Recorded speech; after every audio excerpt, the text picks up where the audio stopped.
अस्सलाम वालेकुम स्टूडेंट्स, मैं हूं अब्दुल कुद्दूस बेग, आपका फिजिक्स टीचर। स्टूडेंट्स, हमारा आज का टॉपिक ऑफ डिस्कशन है सेंट्रीपिटल फोर्स, जिसमें ना सिर्फ हम सेंट्रीपिटल फोर्स को डिफाइन करेंगे बल्कि हम सेंट्रीपिटल फोर्स के फॉर्मूला को डिराइव भी करेंगे। तो स्टूडेंट्स, लेक्चर को स्टार्ट करने के लिए चलते हैं लाइट बोर्ड की तरफ। जी स्टूडेंट्स, हमारा आज का टॉपिक ऑफ डिस्कशन है सेंट्रीपिटल फोर्स। तो स्टूडेंट्स, हम आज का टॉपिक स्टार्ट करेंगे सेंट्रीपिटल फोर्स की डेफिनेशन से।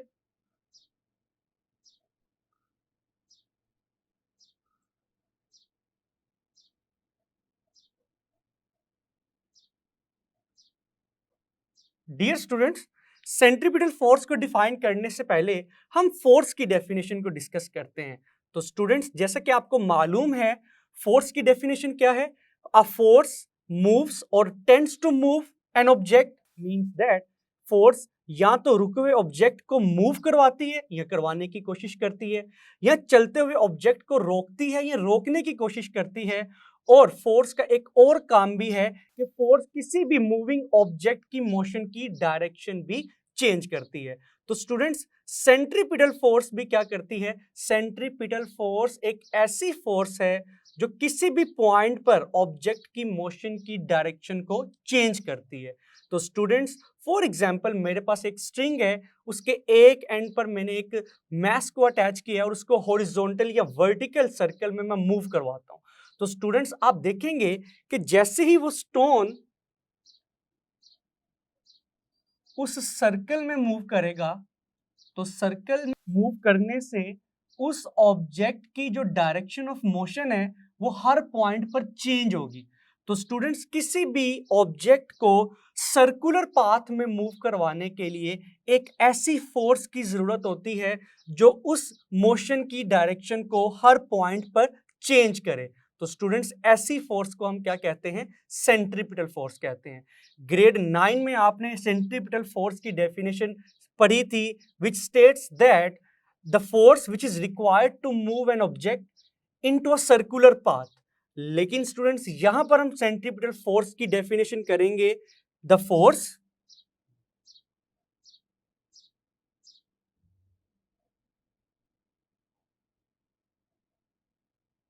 which bends the normally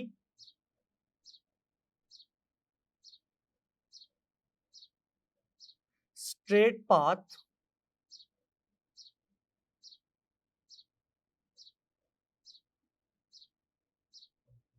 into the circular path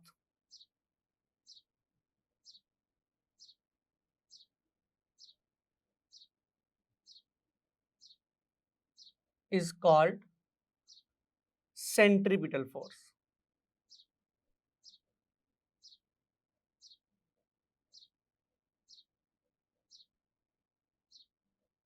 कि ऐसी फोर्स जो एक स्ट्रेट पाथ को एक सर्कुलर पाथ में बेंड कर दे, उस फोर्स को हम क्या कहते हैं स्टूडेंट्स?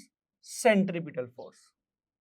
तो स्टूडेंट्स, फॉर एग्जांपल हम इसी सर्कल को दोबारा से कंसीडर करते हैं। For example, the initial point of the object is point A and this is the centre of the circular path, जिसको हम ओ से रिप्रेजेंट करेंगे। तो students, for example point A से ये ऑब्जेक्ट जिसका मास m है वो स्ट्रेट पाथ में मूव कर रहा है, लेकिन स्टूडेंट्स, जैसे ही इस मोशन के ऊपर एक एक्सटर्नल परपेंडिकुलर फोर्स एक्ट करेगी, तो ये ऑब्जेक्ट स्ट्रेट जाने की बजाय इसका पाथ थोड़ा सा क्या हो जाएगा? बेंड हो जाएगा। तो स्टूडेंट्स, अगेन ये ऑब्जेक्ट सीधा जाने की बजाय इसकी थोड़ी सी डायरेक्शन ऑफ मोशन चेंज हो जाएगी due to the force acting perpendicularly on it.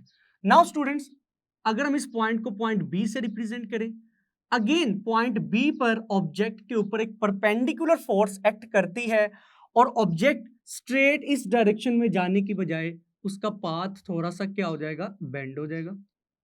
तो डायरेक्शन चेंज हो जाएगी।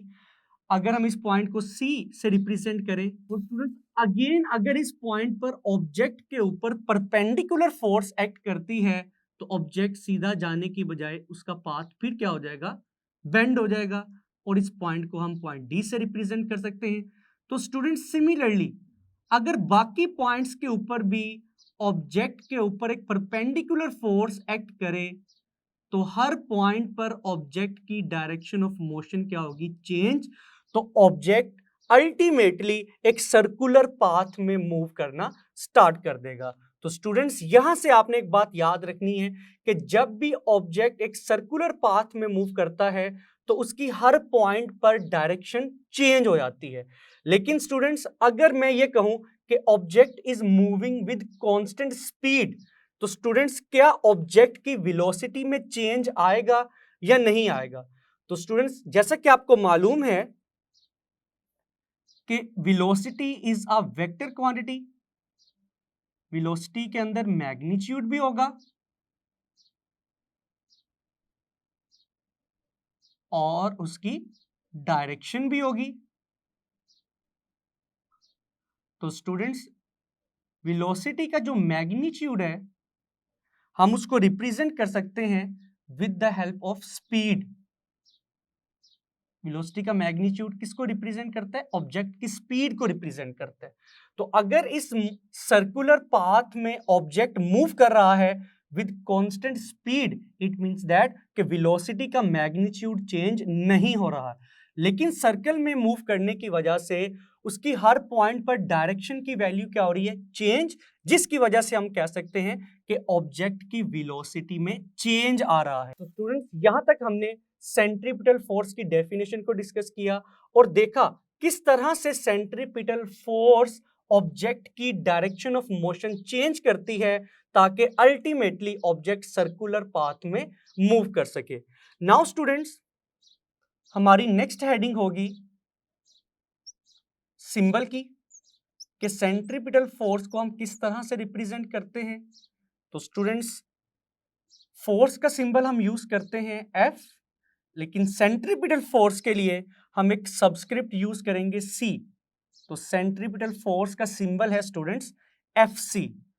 नाउ स्टूडेंट्स अगर हम सेंट्रीपिटल फोर्स के फॉर्मूला की बात करें तो स्टूडेंट्स सेंट्रीपिटल फोर्स की वैल्यू को कैलकुलेट करने के लिए जो फॉर्मूला इस्तेमाल किया जाता है it is equal to FC which is the centripetal force is equal to mv square over r. M is the mass of the object, v is its speed and r is the radius of the circular path.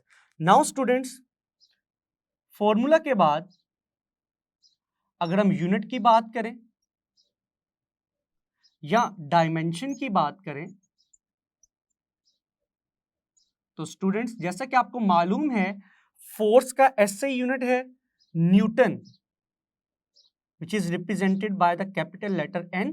लेकिन students अगर हम in terms of base units बात करें तो हम लिखेंगे it is equal to kilogram metre per second square. लेकिन students अगर हम डायमेंशंस की बात करें तो फोर्स की डायमेंशंस होती हैं MLT-2। नाउ स्टूडेंट्स अब हम सेंट्रीपिटल फोर्स की नेचर की बात करते हैं कि क्या ये एक वेक्टर क्वांटिटी है या स्केलर क्वांटिटी। तो स्टूडेंट्स जैसा कि आपको मालूम है force is a vector quantity.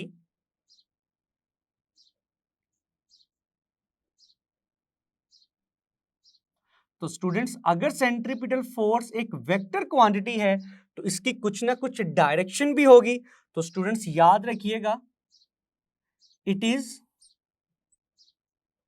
Always directed towards centre of the circular path. कि सेंट्रीपिटल फोर्स की डायरेक्शन हमेशा सर्कल के सेंटर की तरफ होती है। तो स्टूडेंट्स यहां तक हमने सेंट्रीपिटल फोर्स की डेफिनेशन को डिस्कस किया, उसके सिंबल को देखा, फॉर्मूला, यूनिट या फिर डायमेंशंस को डिस्कस किया, और लास्ट पे हमने नेचर को देखा कि सेंट्रीपिटल फोर्स एक वेक्टर क्वांटिटी है जिसकी डायरेक्शन हमेशा सर्कल के सेंटर की तरफ होगी। नाउ स्टूडेंट्स, अब हम सेंट्रीपिटल फोर्स के इस फॉर्मूला को डिराइव करेंगे which is equal to mv² over r। तो स्टूडेंट्स, हमारी नेक्स्ट हेडिंग होगी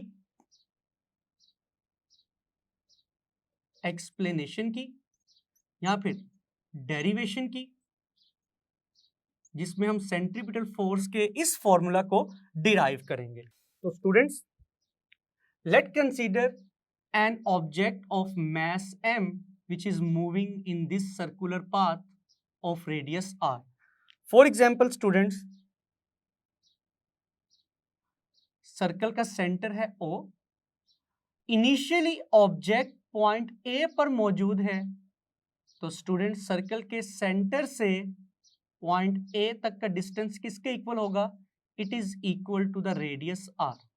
तो स्टूडेंट्स, अगर ऑब्जेक्ट पॉइंट A से मूव करके पॉइंट B तक पहुंच जाता है, तो स्टूडेंट्स इस पॉइंट को हम पॉइंट B से रिप्रेजेंट कर सकते हैं, और अगेन सेंटर से पॉइंट B तक का डिस्टेंस भी किसके इक्वल होगा?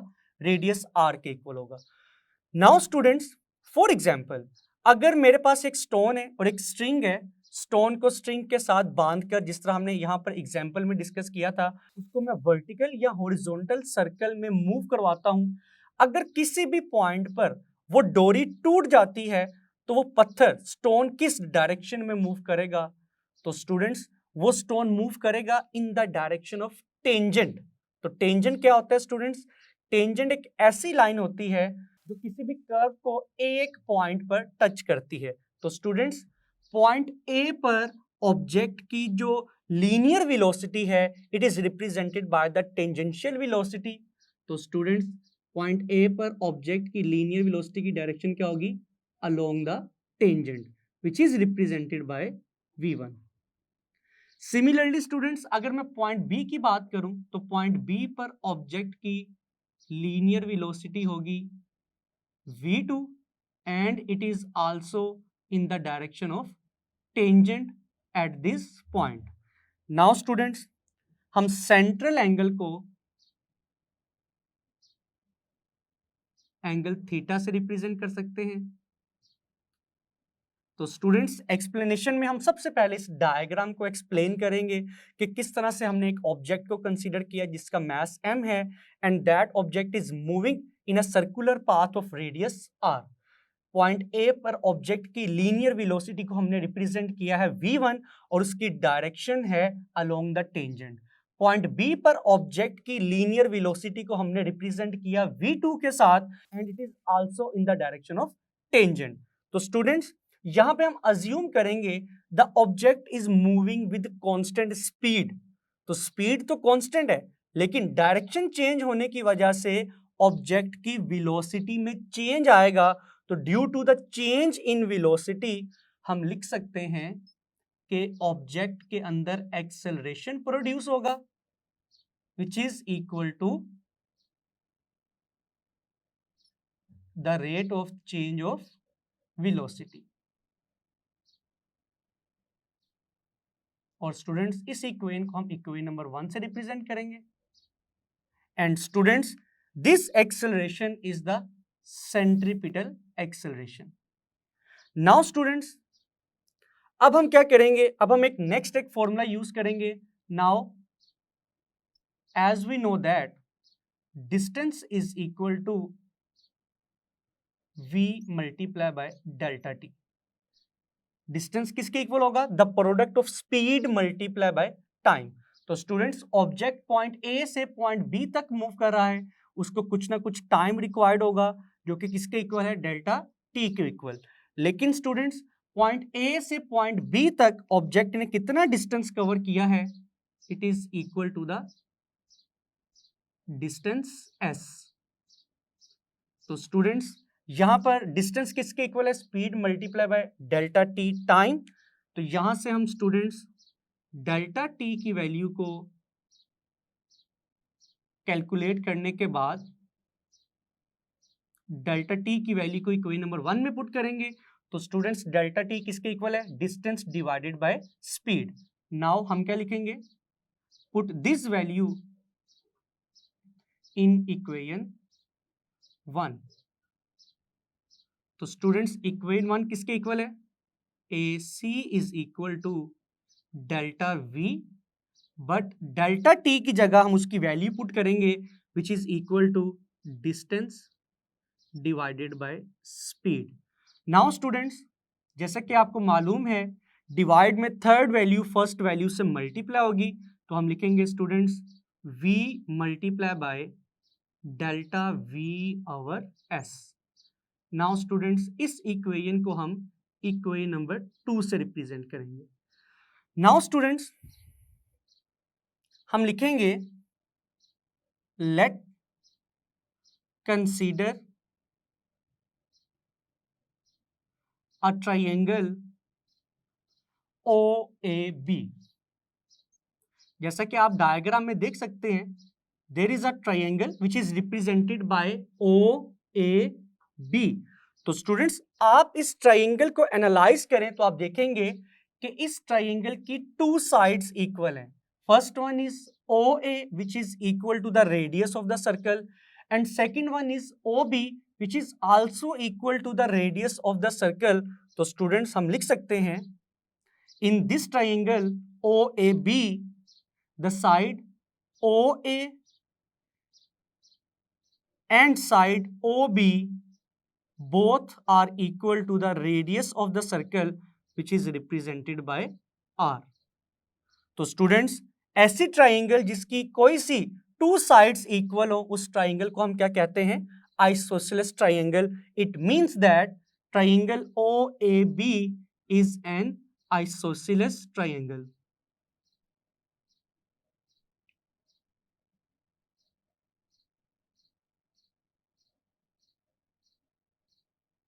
नाउ स्टूडेंट्स अब हम इसी के सिमिलर एक और ट्राइंगल ड्रॉ करेंगे, तो उसके लिए हम लिखेंगे let draw another triangle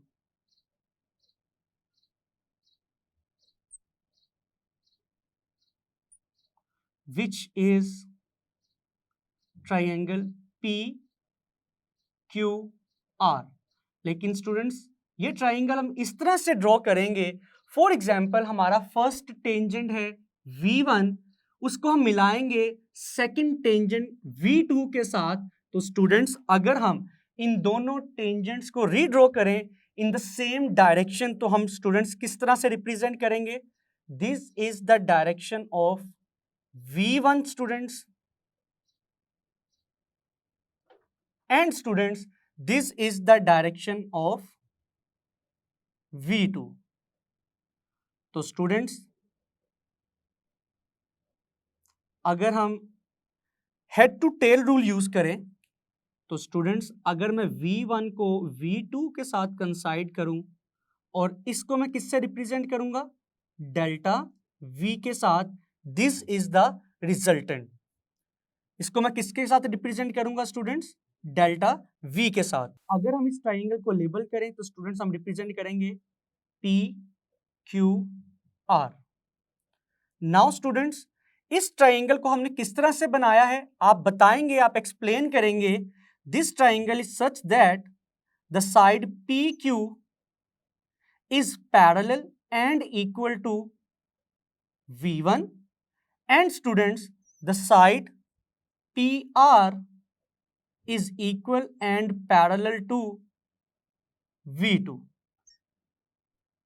now students जैसा कि यहां पर हम पॉइंट A और पॉइंट B पर ऑब्जेक्ट की अगर स्पीड को कंसीडर करें तो हमने स्टार्ट में इमेजिन किया था the object is moving with constant speed. तो इसका मतलब ये है कि V1 का मैग्नीट्यूड V2 के मैग्नीट्यूड के इक्वल होगा।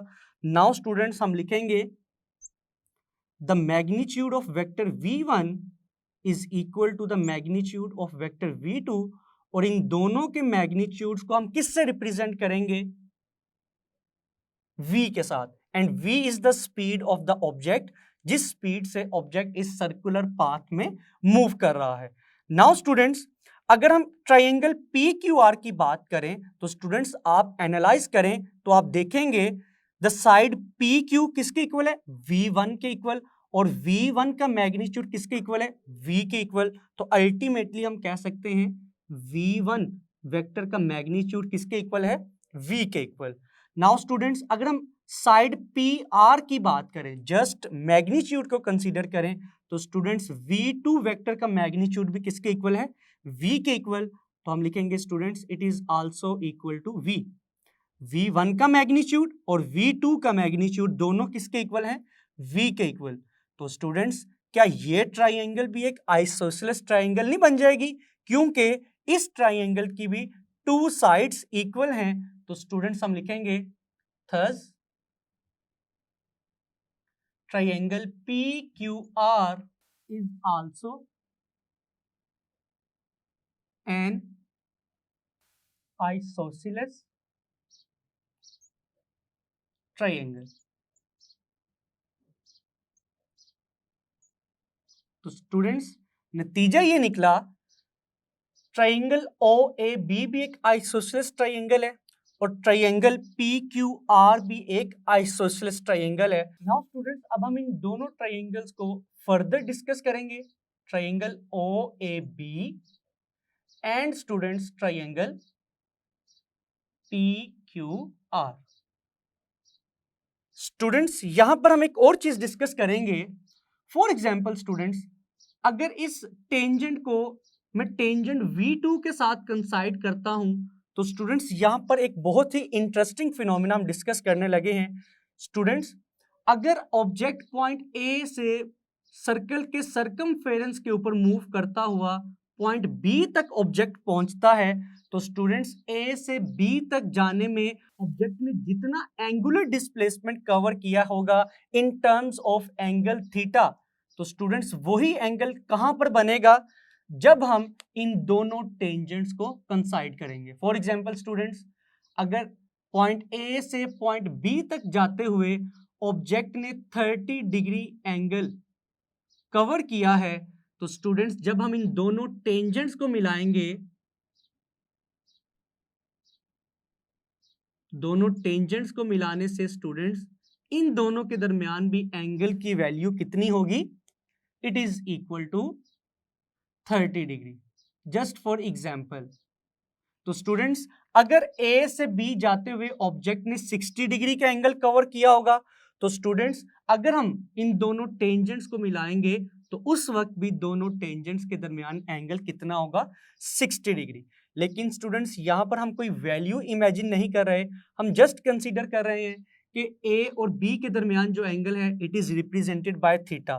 तो स्टूडेंट्स अगर मैं ट्राइंगल PQR की बात करूं जिसको हमने बनाया है with the help of these two tangents, और स्टूडेंट्स QR को हमने रिप्रेजेंट किया है डेल्टा V के साथ। तो स्टूडेंट्स सिमिलरली अगर यही कंसेप्ट हम इस ट्राइंगल PQR पर अप्लाई करें, तो स्टूडेंट्स अगर A से B तक का एंगल थीटा से रिप्रेजेंट किया गया है, तो स्टूडेंट्स जब हम V1 V2 को मिलाएंगे तो इन दोनों इक्वल साइड्स के दरमियान जो एंगल होगा हम उसको भी किससे रिप्रेजेंट करेंगे, थीटा से रिप्रेजेंट करेंगे। तो स्टूडेंट्स ये पॉइंट आपने याद रखना है कि किसी भी आइसोसेलेस ट्राइंगल की जो दो इक्वल साइड्स हैं, फॉर एग्जांपल यहां पर दो इक्वल साइड्स कौन सी थी, OA एंड OB, तो स्टूडेंट्स उनका सेंट्रल एंगल क्या है, थीटा। सिमिलरली स्टूडेंट्स यहां पे देखिएगा इस आइसोसेलेस ट्राइंगल की इक्वल साइड्स कौन सी हैं, first one is PQ and the second one is PR, और उनका सेंट्रल एंगल भी क्या है, थीटा। तो स्टूडेंट्स याद रखिएगा अगर किसी भी दो आइसोसेलेस ट्राइंगल्स की इक्वल साइड्स के दरमियान वाला एंगल भी इक्वल हो, तो हम कहेंगे these two triangles are similar. Student similar का मतलब क्या होता है, इक्वल ट्राइंगल्स नहीं है, ये सिमिलर ट्राइंगल्स हैं। एक एग्जांपल से समझने की कोशिश करते हैं। For example students this is a triangle जिसकी साइड्स हैं 3, 2 and 4. Let's consider an other triangle जिसकी साइड्स हैं 6, 4 एंड 8। तो स्टूडेंट्स आप देख सकते हैं कि सेकंड ट्राइंगल की जो साइड्स हैं वो डबल हैं as compare to the first triangle.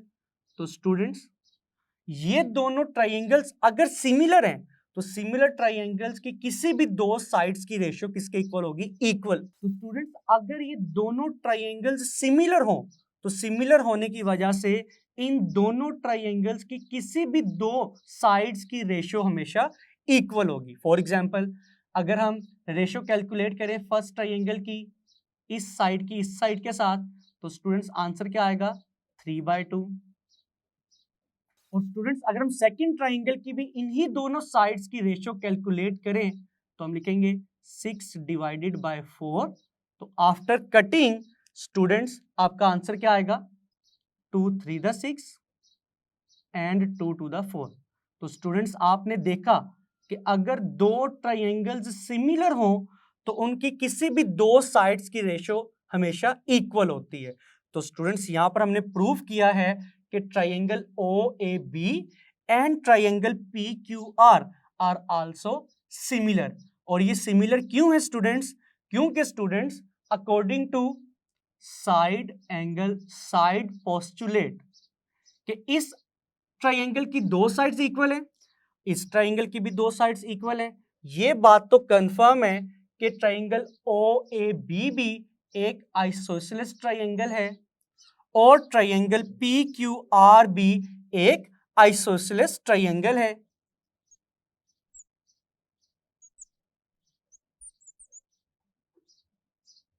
तो स्टूडेंट्स किसी भी दो आइसोसेलेस ट्राइंगल्स की इक्वल साइड्स के दरमियान का एंगल भी अगर इक्वल हो तो वो ट्राइंगल्स कौन सी ट्राइंगल्स होंगी स्टूडेंट्स? Similar triangles. तो स्टूडेंट्स हमने यहां पर प्रूव किया है कि both of these triangles are similar triangles. अब हम क्या करेंगे, जिस तरह हमने इस एग्जांपल में इस ट्राइंगल और इस ट्राइंगल की दो साइड्स की रेशियो को इक्वल रिप्रेजेंट किया है, हम क्या करेंगे ट्राइंगल OAB की भी टू साइड्स की रेशियो कैलकुलेट करेंगे, ट्राइंगल PQR की भी दो साइड्स की रेशियो कैलकुलेट करेंगे और देन उनको इक्वल पुट करेंगे because these are similar triangles. Now students अब हम सबसे पहले ट्राइंगल OAB की बात करते हैं। तो स्टूडेंट्स हम लिखेंगे इन ट्राइंगल OAB की हम दो साइड्स की रेशियो फाइंड करेंगे और वो साइड्स कौन सी होंगी? तो स्टूडेंट्स एक साइड तो हम मस्ट कंसीडर करेंगे, वो कौन सी वाली साइड है? Which is opposite to angle theta, और वो कौन सी साइड है स्टूडेंट्स? AB। लेकिन स्टूडेंट्स अगर हम इनिशियली AB की बात करें तो स्टूडेंट्स आप देख सकते हैं it is a curved path, तो हम इसको रिप्रेजेंट करेंगे कर्व से। डिवाइडेड बाय डिनोमिनेटर में हम इन दोनों साइड्स में से कोई भी साइड कंसीडर कर सकते हैं बिकॉज ये दोनों इक्वल टू हैं रेडियस R के। स्टूडेंट्स हम यहां पर एक साइड ले लेते हैं OA। Now students triangle OAB के बाद अब हम लिखेंगे in triangle PQR। Triangle PQR में हम कौन सी दो साइड्स की रेशियो फाइंड करेंगे? तो स्टूडेंट्स एक साइड हम यहां पर भी मस्ट कंसीडर करेंगे which is opposite to angle theta and which is represented by QR divided by students PQ और PR में से हम कोई सी भी साइड कंसीडर कर सकते हैं बिकॉज दोनों का मैग्नीट्यूड किसके इक्वल है? V के इक्वल। तो स्टूडेंट्स हम यहां पर ले लेते हैं PQ। नाउ स्टूडेंट्स हम यहां पर AB कर्व को चेंज करेंगे लाइन AB में। तो students AB curve line AB में कब चेंज होगी? When point A and point B are very close to each other and when the time t approaches to 0 means that कि students point A और point B जितना close होंगे तो उनके दरमियान ये जो कर्व्ड डिस्टेंस है वो उतना ही स्ट्रेट डिस्टेंस की तरह रिप्रेजेंट होगा। तो स्टूडेंट्स हम यहां पर कंसीडर करेंगे कि point B is very close two point A और ऐसा कब होगा? जब डेल्टा टी टाइम टी की वैल्यू ना होने के बराबर हो। तो इसलिए हमने यहां पर क्या लिखा है, delta T approaches to 0। Now students, as these two triangles are similar, तो इन दोनों की ये जो साइड्स की रेशियो है ये हम इक्वल पुट करेंगे। तो हम लिखेंगे A B, over O A is equal to Q R divided by P Q.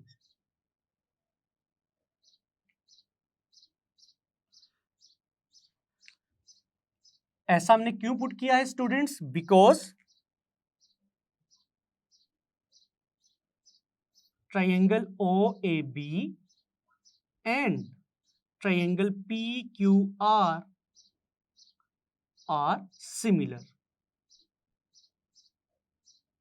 तो स्टूडेंट्स अब हम ए बी की वैल्यू पुट करते हैं which is equal to S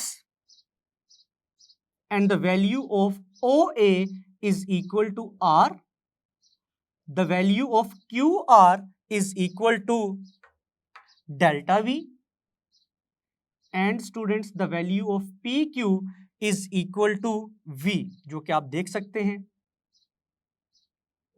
now students अब हम इक्वेशन नंबर 2 की तरफ वापस आते हैं। तो स्टूडेंट्स यहां पर हम इक्वेशन नंबर 2 में डेल्टा वी और डेल्टा एस की वैल्यू को पुट करेंगे। तो स्टूडेंट्स सबसे पहले हम इन वैल्यूज को क्रॉस मल्टीप्लाई करवाते हैं। तो हम लिखेंगे S V is equal to delta V R. तो स्टूडेंट्स डेल्टा वी और एस किसके इक्वल आएगा students, delta V over S आएगा वी ओवर आर के इक्वल। तो स्टूडेंट्स अब हम इस वैल्यू को पुट करेंगे इन इक्वेशन 2। तो after putting this value in this equation, centripetal acceleration की वैल्यू किसके इक्वल आएगी students, it is equal to v as it is आएगा, but delta v over s की जगह हम क्या पुट करेंगे स्टूडेंट्स, v ओवर r। तो स्टूडेंट्स ये किसके इक्वल आएगा, v square over r। This is the final value of centripetal acceleration.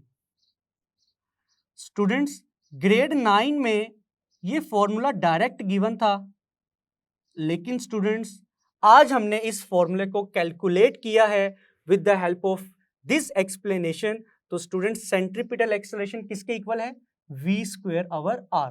Now students अब हम सबसे पहले सेंट्रीपिटल एक्सेलरेशन को डिफाइन करेंगे, देन स्टूडेंट्स हम इस फॉर्मूले की मदद से आज का फाइनल फॉर्मूला कैलकुलेट करेंगे which is equal to mv square over r। Now students centripetal acceleration की वैल्यू को कैलकुलेट करने के बाद अब हम सेंट्रीपिटल एक्सेलरेशन को डिफाइन करेंगे।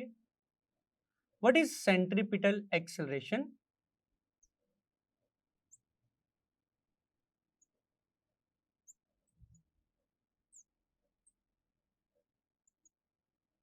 तो स्टूडेंट्स याद रखिएगा the centripetal acceleration is the instantaneous acceleration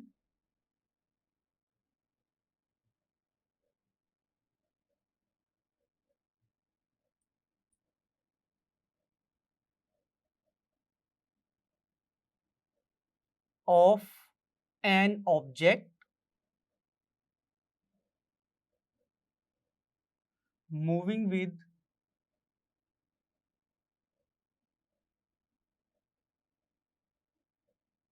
a constant speed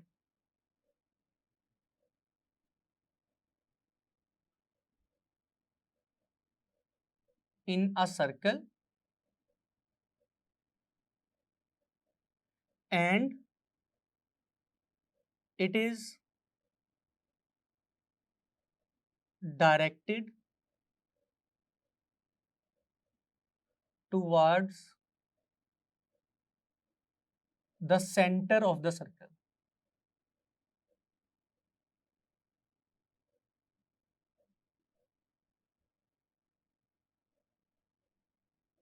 तो स्टूडेंट्स पहली बात आपने जो याद रखनी है, the centripetal acceleration is the instantaneous acceleration.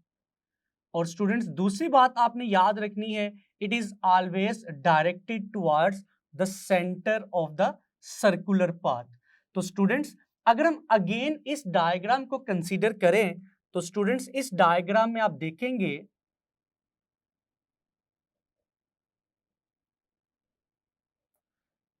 If this is the centre,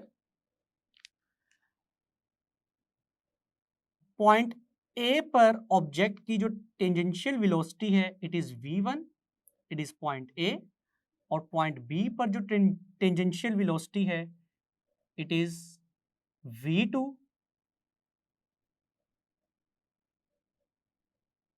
and students this is the radius r। Now students अगर मैं इस टेंजेंट को इस टेंजेंट v2 के साथ कंसाइड करूं तो स्टूडेंट्स आप देखेंगे this is the first tangent v1। अगर हम इन दोनों टेंजेंट्स को मिलाएं तो स्टूडेंट्स जो डेल्टा v की वैल्यू आएगी it is along this direction. तो स्टूडेंट्स यहां पर जो सेंट्रीपिटल एक्सेलरेशन की डायरेक्शन होगी वो it is also along the direction of delta v।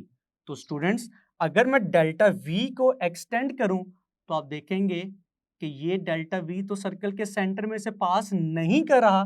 It means that अगर डेल्टा v की डायरेक्शन सर्कल के सेंटर की तरफ नहीं है तो सेंट्रीपिटल एक्सेलरेशन की डायरेक्शन भी सेंटर की तरफ नहीं होगी। लेकिन अभी हमने डेफिनेशन में डिस्कस किया है कि सेंट्रीपिटल एक्सेलरेशन की डायरेक्शन हमेशा सर्कुलर पाथ के सेंटर की तरफ होगी। तो ऐसा कैसे मुमकिन होगा? तो स्टूडेंट्स ऐसा सिर्फ उसी वक्त मुमकिन हो सकता है जब ए और बी दोनों पॉइंट्स एक दूसरे के बिल्कुल करीब हों। फॉर एग्जाम्पल स्टूडेंट्स अगर पॉइंट बी इस पॉइंट की बजाय अगर ए के बिल्कुल क्लोज हो तो स्टूडेंट्स जब हम पॉइंट बी को इस पॉइंट पर कंसीडर करेंगे तो यहां पर पॉइंट बी का टेंजेंट इस डायरेक्शन में होगा। तो स्टूडेंट्स अब अगर हम दोनों टेंजेंट्स को कंसाइड करेंगे तो आपकी जो डायरेक्शन है सेंट्रीपिटल एक्सेलरेशन की वो टुवर्ड्स द सेंटर होगी। तो स्टूडेंट्स यहां पर आपने देखा कि centripetal acceleration towards the centre of the circular path उस वक्त होगा when the point A and point B are very close to each other. ये बात आपकी टेक्स्ट बुक में भी लिखी गई है। नाउ स्टूडेंट्स जैसा कि हमें मालूम है from Newton's second law of motion we can write F is equal to ma। लेकिन स्टूडेंट्स यहां पर फोर्स है सेंट्रीपिटल फोर्स, तो सेंट्रीपिटल फोर्स की वजह से जो एक्सेलरेशन प्रोड्यूस होगा वो कौन सा होगा? Centripetal acceleration. तो स्टूडेंट्स अभी हमने सेंट्रीपिटल एक्सेलरेशन की वैल्यू को कैलकुलेट किया है। अगर हम इस फॉर्मूले में पुट करें तो हम लिखेंगे m into v square over r। तो स्टूडेंट्स आप देख सकते हैं यहां से सेंट्रीपिटल फोर्स का फाइनल फॉर्मूला किसके इक्वल आया है? mv square over r। Now students यहां पर v एक लीनियर स्पीड को रिप्रेजेंट कर रही है। नाउ स्टूडेंट्स यहां पर v क्या है? v is the linear speed of the object. अगर हम इस फॉर्मूले को एंगुलर फॉर्म में कन्वर्ट करें तो हम लिखेंगे for angular motion, angular motion के लिए हम v की वैल्यू पुट करेंगे which is equal to r omega. तो स्टूडेंट्स v की वैल्यू इस इक्वेशन में पुट करने से जिसे हम इक्वेशन नंबर 3 भी कह सकते हैं, तो students fc as it is आएगा, mb as it is divided by r भी as it is, but v की जगह हम पुट करेंगे r ओमेगा होल स्क्वायर। तो स्टूडेंट्स हम लिखेंगे M R square omega square divided by R, एक आर से कैंसिल होगा। तो फाइनली स्टूडेंट्स सेंट्रीपिटल फोर्स का फॉर्मूला आएगा for angular motion M R omega square के इक्वल। तो स्टूडेंट्स अगर हम इस फॉर्मूला को देखें तो सेंट्रीपिटल फोर्स की वैल्यू किस पे डिपेंड करती है? मास ऑफ द ऑब्जेक्ट के ऊपर, स्पीड के स्क्वायर के ऊपर और radius of the circular path. अगर हम इन तीनों वैल्यूज में से किसी भी एक वैल्यू को चेंज करेंगे तो सेंट्रीपिटल फोर्स की वैल्यू चेंज हो जाएगी। नाउ स्टूडेंट्स सेंट्रीपिटल फोर्स से रिलेटेड हम एक साइड बॉक्स डिस्कस करते हैं जिसमें बैंकिंग ऑफ रोड्स को डिस्कस किया गया है, जो कि आपने ग्रेड 9 में भी डिस्कस किया था। तो स्टूडेंट्स नॉर्मली रोड में जहां पर राउंड अबाउट होता है वहां पर रोड्स बिल्कुल फ्लैट नहीं बनाए जाते। रोड का जो आउटर एज है वो थोड़ा सा ऊंचा रखा जाता है as compare to the inner edge, ताकि अगर कोई कार या कोई भी गाड़ी एक शार्प टर्न लेना चाहे तो उसको नेसेसरी सेंट्रीपिटल फोर्स मिल जाए और किसी किस्म का एक्सीडेंट ना हो। अगर रोड बिल्कुल फ्लैट होगा और अगर एक ऐसी गाड़ी है जिसका सेंटर ऑफ ग्रेविटी रोड से ऊंचा है, इट मींस कि कोई वैन है एज कंपेयर टू कार, तो जब शार्प टर्न लिया जाएगा तो due to the less necessary centripetal force की वैल्यू कम होने की वजह से वो गाड़ी उस पाथ को कंटिन्यू नहीं कर सकेगी बल्कि वो उलट जाएगी। तो स्टूडेंट्स इन हादसा से बचने के लिए रोड्स के आउटर एज को थोड़ा सा ऊंचा रखा जाता है जहां पर राउंड अबाउट हो, ताकि गाड़ी को नेसेसरी सेंट्रीपिटल फोर्स मिले जब वो एक शार्प टर्न लेना चाहे और किसी किस्म का एक्सीडेंट ना हो। इस कंसेप्ट को हम क्या कहते हैं? Banking of roads. तो स्टूडेंट्स आपने देखा कि हमने आज के लेक्चर में सेंट्रीपिटल फोर्स को डिफाइन किया, सेंट्रीपिटल एक्सेलरेशन को डिफाइन किया और सेंट्रीपिटल फोर्स के फॉर्मूला को डिराइव किया। तो स्टूडेंट्स मैं उम्मीद करता हूं कि आज का लेक्चर आपको बहुत अच्छे से समझ आया होगा। इसको अच्छे से प्रिपेयर कीजिएगा। मिलते हैं नेक्स्ट लेक्चर में। अपना ख्याल रखिएगा। अल्लाह हाफिज।